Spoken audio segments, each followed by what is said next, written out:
আসসালামু আলাইকুম এভরিওয়ান। বরাবরের মতো আজকেও নতুন একটা রেসিপি নিয়ে হাজির হলাম।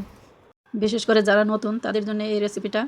আর আগের দিনের সুলতান সুলাইমানরা এই রেসিপিটা নাকি বেশি পছন্দ করতেন, তারা এটা পছন্দ করে খেতেন। আর এটা নাকি তার্কিশ একটা রেসিপি, তার্কিশদের বেশি পছন্দের একটা রেসিপি।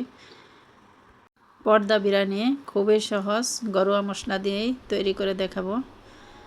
প্রথমে আমি এখানে মুরগির গোস্ত নিয়ে নিছি। এইখানে 1.5 কেজি গোস্ত দিয়ে দিলাম আদা রসুনের পেস্ট 2 টেবিল চামচ। আর এখানে আছে মরিচের গুঁড়া 1 টেবিল চামচ, ধনিয়ার গুঁড়া 1 টেবিল চামচ, জিরার গুঁড়া 1/2 টেবিল চামচ, আর আছে লবণ 1 টেবিল চামচ। আর দিয়ে দিলাম রেডি বিরিয়ানির মশলা 1 প্যাকেট। আর এখানে আছে পেঁয়াজ বেরেস্তা 1 কাপ, আমি আগে থেকে বেরেস্তা করে রাখছিলাম। দই দিয়ে দিলাম 1 কাপ, টক দই। এখানে তেল দিয়ে দিলাম 1/3 কাপ তেল। আর এই তেলটা বেরেস্তা ভাজার পর যে তেলটা থেকে গেছিলো ওইটাই দিয়ে দিলাম। এখন হাত দিয়ে ভালো করে মেখে নিব। এখন একটা ফ্রাই প্যান চুলায় বসিয়ে গোস্তগুলি ঢেলে দিলাম। আর এখন ভালো করে নেড়ে ছেড়ে নিব। আর চুলাটা আমি অন করে দিয়েছি। এখন রান্না করতে থাকবো। কিছুক্ষণ পর পর উল্টাপাল্টা করে নেড়ে দিতে হবে। এটা আপাতত ঢাকার কোনো দরকার নেই। এটা তো যখন পানি ছেড়ে যাবে গোস্তটায়, পরে ঢেকে দিলেই হবে। এই যে দেখেন মুরগির মাংসগুলিতে পানি ছেড়ে দিয়েছে, কতগুলো পানি উঠছে। এখন আমি ঢেকে দিব, রান্না হয়ে আসবে। এদিকে আমি আটা নিয়ে নিয়েছি 2 কাপ, ইস্ট দিয়ে দিলাম 1 টেবিল চামচ, লবণ দিয়ে দিলাম 1/2 চা চামচ, চিনি দিয়ে দিলাম 1/2 টেবিল চামচ। এখন ভালো করে মিক্স করে নেব। এখন তেল দিয়ে দিব 2 টেবিল চামচ। এখন পানি দিব, এটা কুসুম গরম পানি আমি দিচ্ছি। ভালো করে ময়ান তৈরি করে নিব। এই তো রেডি হয়ে গেছে আটা গুলানো। এখন ডেকে রেখে দেবো আধা ঘন্টার জন্যে। আর এদিকে আমি দেখি মাংসের কী অবস্থা হয়েছে।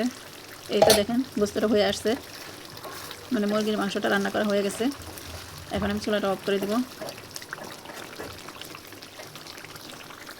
এখন আমি আরেকটা পাত্রে চাউল রান্না করে নিব। আর 1 কেজি চাউলের পরিমাণে পানি দিতে হবে। আমি পানিটার মার ফালবো চাউলগুলির, সেই জন্য আমি বেশি করে পানি দিয়েছি। এখানে দিয়ে দিলাম এলাচি, দারচিনি, তেজপাতা, জিরা আর লবণ পরিমাণ মতো। আর দিয়ে দিলাম 2 টেবিল চামচ তেল। এখন পানিটা বয়েল আসা পর্যন্ত অপেক্ষা করব। আমি এখন এই দারচিনি এলাচি মশলাগুলি উঠে ফেলতেছি, কারণ এগুলি যাতে মানে কামড়ে না পড়ে, ভাতের মধ্যে পড়লে ভালো লাগে না, সেই জন্য এগুলো উঠে এনেছি। এখন আমি চাউলগুলি দিয়ে দিছি, চাউলগুলি আগে থেকে ধুয়ে রাখছিলাম। এখন চাউলগুলি বয়েল আসা পর্যন্ত অপেক্ষা করব। আপনারা চাইলে এখানে কেওড়া জল বা গোলাপ জল দিতে পারেন, আমি পছন্দ করি না তাই দেই নাই। এই তো চালগুলি ফুটে আসছে। এখন আমি মার ফেলে নিব। এই যে মার ফেলানোর পর চাউলের এই অবস্থা। এখন দেখি গোলানো আটার কী অবস্থা। এই তো ফুলে ডবল হয়ে গেছে। এখন আমি এটা রুটি করে নিব। এটা পুরাটুকুই আমি একটা রুটি করে নেব বড় করে। দেখতে থাকুন। কিছু আটা দিয়ে বড় একটা রুটি তৈরি করে নিচ্ছি। খুবই মজার একটা রেসিপি। আসলে আমিও এটা ফার্স্ট টাইম তৈরি করলাম, এবং তৈরি করে তো মনে হচ্ছে যে আগে কেন করলাম না। রুটিটা একটু মোটা করে তৈরি করতে হবে। এই তো রুটিটা তৈরি হয়ে গেছে। এখন এইভাবে ভাঁজ দিয়ে নিয়ে নিব, না হয় এত বড় রুটিও তোলা যাবে না। আমি এখন একটা বাউলের মধ্যে তুলে নিব। এই যে এইভাবে বিছিয়ে নিব। দেখেন, একটু দেখে মনে হয় বুঝতে পারবেন। এখন দিয়ে দেব বেরেস্তা, তারপরে বাদাম, আপনি যে কোনো বাদাম দিতে পারেন।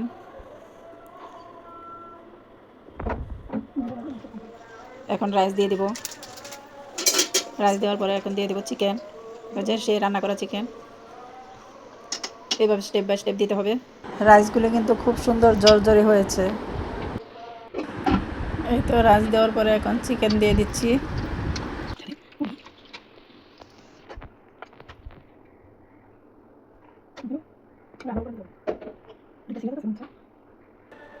এখন এটার উপরে আবার একটু বেরেস্তা দিব, আবারও বাদাম দিয়ে দিচ্ছি, আবার দিব চিকেন দিয়ে উপরে আরেকটা লেয়ার দিয়ে দিব। আশা করছি দেখে বুঝতে পারছেন কীভাবে করতেছি। খুবই সহজ একটা রেসিপি করতে পারলে। এখন উপরে আবারও বাদাম বেরেস্তা দিয়ে দিচ্ছি, আবারও চিকেন দিয়ে দিলাম। এখানে আমি 2টা লেয়ার দিছি, চিকেনের সাথে একটু গ্রেভিও দিয়ে দিলাম। এখন আবার উপরে রাইস দিয়ে দিলাম। এই যে সব সাইডে এইভাবে দিয়ে দিতে হবে। আর দিয়ে দিলাম একটু ফুড কালার, আবারও বেরেস্তা বাদাম দিয়ে এখন আমি এটা ক্লোজ করে দিব। আশা করছি দেখে বুঝতে পারবেন। দেখেন কিভাবে ক্লোজ করতেছি। এই যে এখন আমি একটা ডিম ফেটিয়ে নিয়েছিলাম, ডিমটা ব্রাশ করে দিলাম এই সাইডে, আবারও সবটুকু ক্লোজ করে এখন পুরোটুকুতেই ডিম ব্রাশ করে নিব।